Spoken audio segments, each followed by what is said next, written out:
We start with Dr. O.G. Carroll, which is not our furthest back in history, but he sort of becomes a central figure because he was a pretty predominant practitioner of naturopathic medicine and heavily influenced the evolution of naturopathic medicine in the United States, especially in the state of Washington. And he ended up becoming a mentor to people like John Bastyr and even John Harvey Kellogg. Henry Lindlar was one of his instructors in school, and then Henry Lindlar ended up coming and becoming a patient of Dr. Carroll's at one point in time. And then even the famous Dr. Benedict Lust, who was the one who actually coined the term naturopathic medicine, was both a friend, mentor, colleague of Dr. Carroll.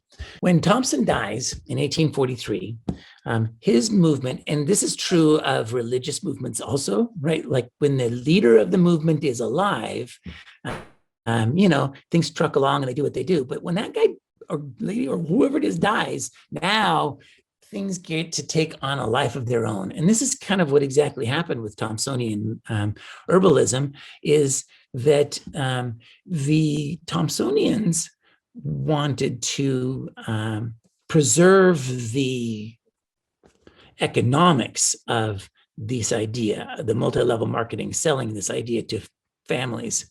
And he felt that this belonged to every man and not a special class of men. Eclectic medicine is being spawned in the United States. And the United States, in many ways, was kind of an island at the time, but in other ways, receptive to what was happening, especially in Europe. And so Constantine Rafinesque especially studied Native American use of medicinal plants and started creating some literature based on those particular therapeutics. The most used formulas from Dr. Carroll was his bladder formula, which is the Equiseta, Michella, and marjoram, and also a varicose vein formula, which consisted of Collinsonia, Mahonia, and Hamamelis.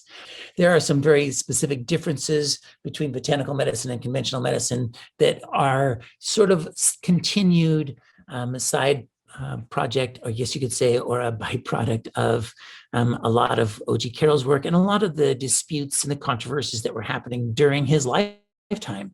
And he's a guy who keeps his head down and just keeps going. His brother, also a naturopathic physician, and oh my gosh, we could have an entire lecture on the feuds between the Carroll brothers, because O.G. Carroll's brother, who I believe his name was also Bill, was the leader, the head of the Naturopathic Association in Washington.